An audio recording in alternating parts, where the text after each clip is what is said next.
Salut les amis, ici c'est Piteio du Veil of the Ages. Et même si le français n'est pas ma langue maternelle, je vais essayer quand même de vous expliquer un peu comment fonctionne le jeu qu'on a mis sur Kickstarter. Et on est en train de faire une récolte de fonds pour essayer de financer ce jeu. Donc si ça vous plaît, n'hésitez pas à visiter la page. Par contre, commençons directement de suite. Le jeu est basé sur des scénarios. Et en fait, vous pouvez lire des petites cartes qui contiennent toutes les informations pour les scénarios. Il y a le scénario pour le tir, il y a le scénario pour charger l'ennemi, il y a le scénario pour combattre. Et pour l'instant, les cartes sont toujours en anglais ou en allemand.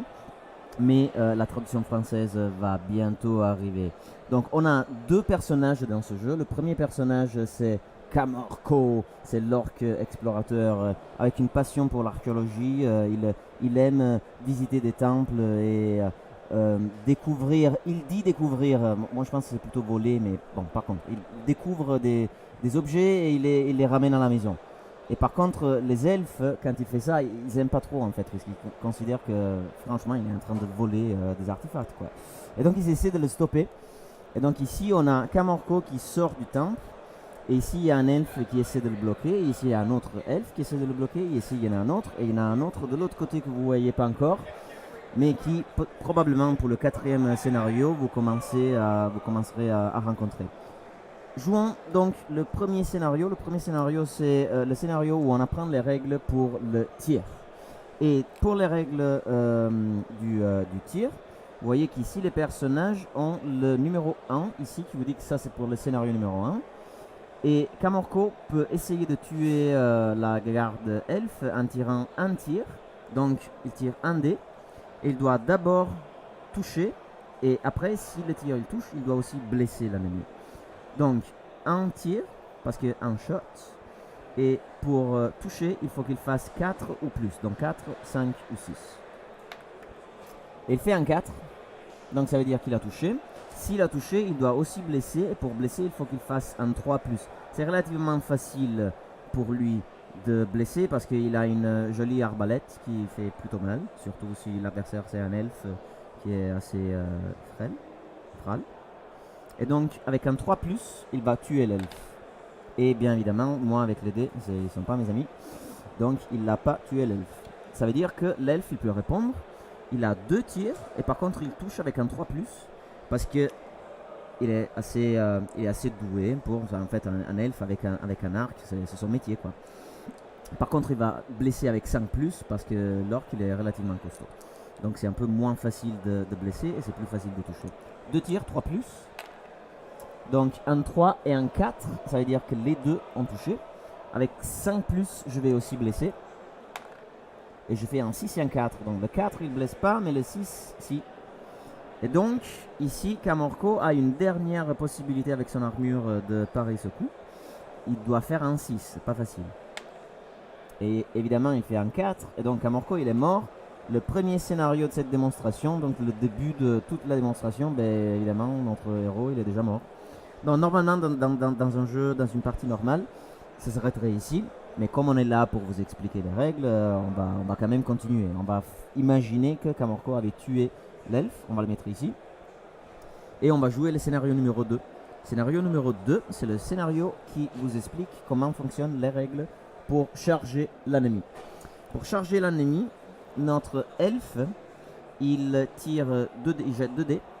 On fait la somme et on rajoute 5. Et si la somme de 2D plus 5 est égale ou supérieure à la distance entre les deux guerriers, ça veut dire que l'elfe va rejoindre l'orc et va le tuer. Donc on est à 15 pouces de distance. Donc je tire 2D. Je fais un 3 et un 1. Ça veut dire 4 plus 5, ça fait 9. 9 c'est pas égal ou majeur de 15. Donc ça veut dire que notre elfe a failli son mouvement de charge et il va se déplacer juste du résultat le plus haut qu'il a tiré sur les dés. Et donc ça veut dire qu'il va avancer de 3 pouces. On va le mettre ici. Très bien. Et donc Kamorko maintenant a sa chance de tirer l'elfe et de l'abattre. Parce que Kamorko il ne va pas charger. C'est que l'elfe qui utilise les règles pour la charge. On va continuer à utiliser pour le scénario 2 les règles pour le tir. Un tir qui touche avec 4+, et s'il a touché, il blesse avec 3+.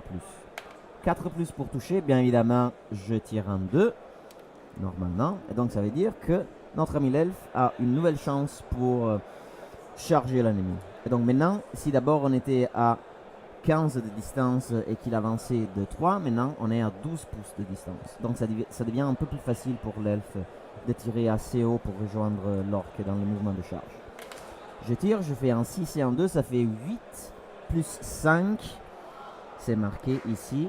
5 plus D, donc 2D plus 5. Ça fait 13, ça veut dire que l'elfe il a rejoint l'orque et l'a tué. Donc aussi dans le scénario numéro 2, notre ami l'orque. Cet orque il est relativement malchanceux. Je sais pas si c'est moi qui suis malchanceux ou si c'est l'orque en lui-même. Enfin, je sais pas. On va voir. Mais encore une fois, faisons semblant que l'orque il a peut-être tué l'elfe de l'autre côté. Donc il essaie de continuer de poursuivre dans sa fuite vers la liberté. Il trouve un autre elfe qui se cache là derrière. Et donc on va jouer un nouvel scénario. Ça c'est le scénario avec les règles pour le combat corps à corps. Le scénario numéro 3. Et dans ce scénario numéro 3, on va regarder encore une fois les deux cartes pour l'orque et pour l'elfe. On va regarder ce qui se passe dans les petits carrés où il y a marqué le 3 dans le cercle, ici. Donc d'abord il faut décider qui attaque en premier. Et je pense que ça ne va pas vous surprendre, l'elfe attaque en premier. Parce que c'est une créature un peu plus agile qu'un orque. Il y a un différent nombre d'attaques. L'elfe a 1 attaque et l'orque il a 2 attaques. Donc l'orque il est un peu plus fort en corps à corps. Et l'elfe il est un peu plus fort en tir. Donc je vais tirer d'abord avec l'elfe. Il a 1 attaque qui touche avec un 3+. Il fait un 1. Donc il a pas touché. Ça veut dire que on laisse tirer notre ami l'orque. Il a 2 attaques qui touchent avec 4+. Il fait un 1, il tire un 1 qui touche pas. Et un 5, au contraire, qui a touché. Celui-là, je le retire pour essayer de blesser. J'ai besoin d'un 4+.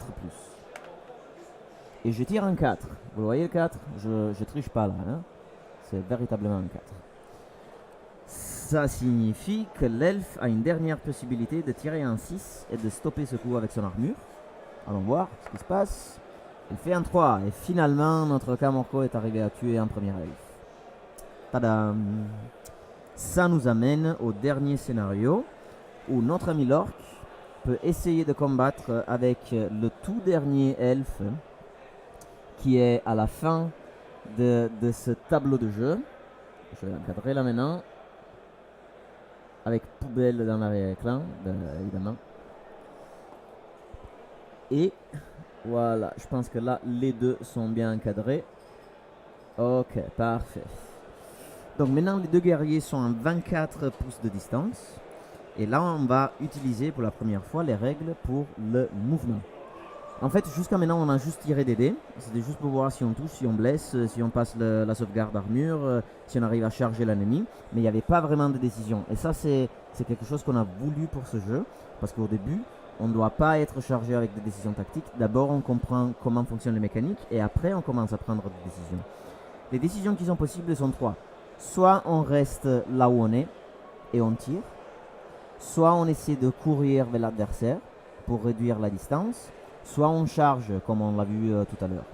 Charger, si vous vous rappelez, la règle est numéro 4 pour l'orque, 5 pour l'elfe, plus 2D. Donc même si je tire 6 et 6, ça veut dire 12 et 4, ça fait 16.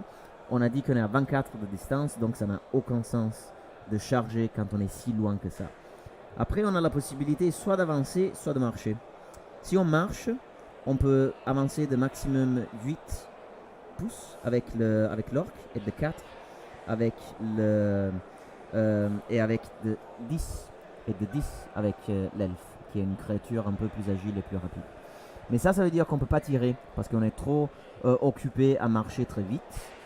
Et donc l'alternative c'est d'avancer qui permet quand même de tirer avec une pénalité. Ça rend un peu plus difficile parce qu'on est un peu distrait, on essaie de faire deux choses en même temps. Donc pour cette première partie de mouvement, je vais avancer avec mon orque de 8 plus. Je le mets là. Parfait. Très bien. Et donc ça veut dire que maintenant c'est le tour de l'elfe. Alors là, évidemment, je suis à 16 pouces de distance parce que ça fait 24 moins 8. Et donc l'elfe, pour la première fois, elle est face à la décision s'il veut avancer ou s'il veut rester où il est, parce qu'en fait, tirer avec l'arc, c'est un peu plus facile 3+, si on est à maximum 12 pouces de distance. Et ça devient un peu difficile 4+, si on est au-delà de 12 pouces de distance. Donc on fait avancer l'elfe de 16 jusqu'à 12, parce qu'il peut avancer de maximum 5, donc c'est possible. Par contre, c'est vrai aussi que avancer et tirer, ça donne une pénalité en plus. Donc au final, ça revient au même, mais c'est juste pour vous expliquer comment ça fonctionne. Si je avance de 4 avec mon elfe, 1, 2, 3 et j'imagine 4, parfait, ça doit être ça. Donc maintenant, je suis à 12 pouces de distance. Donc à la base, je toucherai avec un 3+, mais ce tour, comme j'ai avancé, j'ai un +1 qui rend le tir un peu plus difficile. Donc ça veut dire 4+. Voilà. Je vais essayer de tirer un 4+ pour toucher avec l'elfe. 6 et 3. Donc celui-là serait marché si il était resté sans bouger. Mais comme il a bougé, il était un peu distrait, donc ça ne marche pas. Et donc là, je dois blesser. Et comme on a dit, blesser pour le tir, c'est 5+. Et je tire un 3, qui ne suffit pas. Donc maintenant, c'est le tour à Kamorko à nouveau. Parce que l'elfe n'est pas arrivé à toucher. Et cette fois-ci, je décide d'essayer la charge avec Kamorko. Donc 4 plus 2 dés. Parce que si la distance entre mes deux guerriers est de 12, donc ça veut dire qu'avec un 8 sur ces 2 dés, je pourrais arriver à le toucher. Je me sens très fort et je fais un 8. Ah, la confidence et tout. Confidence et tout, il faut y croire. Donc ça veut dire que j'arrive ici, je me mets en contact avec l'elfe.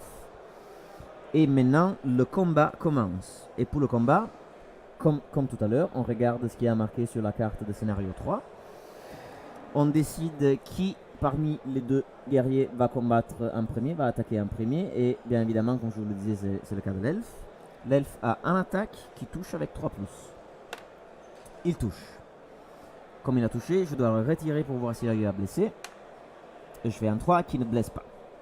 Maintenant, c'est le tour de l'orque d'attaquer. Il a 2 attaques qui touchent avec 4+. Les deux, oh mon dieu, he's on fire. Et ça va blesser avec 4+ aussi. Les deux en même temps, oh mon dieu, ça marche très bien l'orque en combat. L'elfe, il a la possibilité de faire des sauvegardes d'armure, encore une fois, mais juste avec 6. Et comme j'ai causé 2 blessures, il doit tirer les dés 2 fois et essayer de faire 2-6. Donc, comme vous pouvez le calculer super rapidement, ça veut dire 2 possibilités sur 36, donc ça veut dire plus ou moins 3% de possibilité de réussite pour l'elfe. Ouais, je pense pas. 3 et 1, ouais, même pas un seul. Ça veut dire que l'orque, il a causé 2 blessures à l'elfe, et ce scénario, pour sa grâce, il a gagné. Donc, Kamorko, l'orque explorateur, hors feu, parce que la caméra, c'est ce que c'est. Mais ça c'est tout pour la première démonstration de comment ce petit jeu avec 2 miniatures et 9 cartes de scénario peut aider tous nos amis qui veulent commencer à faire des jeux de tableau et des jeux de rôle, parce que c'est très facile de narrer des histoires et d'utiliser d'autres miniatures et d'autres figurines dans un plateau construit par mon ami Little Joe du forum du 9e âge. Et voilà, c'est notre espoir que le Kickstarter va fonctionner. Supportez-nous et dans ce cas-là, on se verra bientôt avec des nouveaux scénarios et des nouvelles implémentations pour ce jeu. Merci, à la prochaine. Ciao les gars.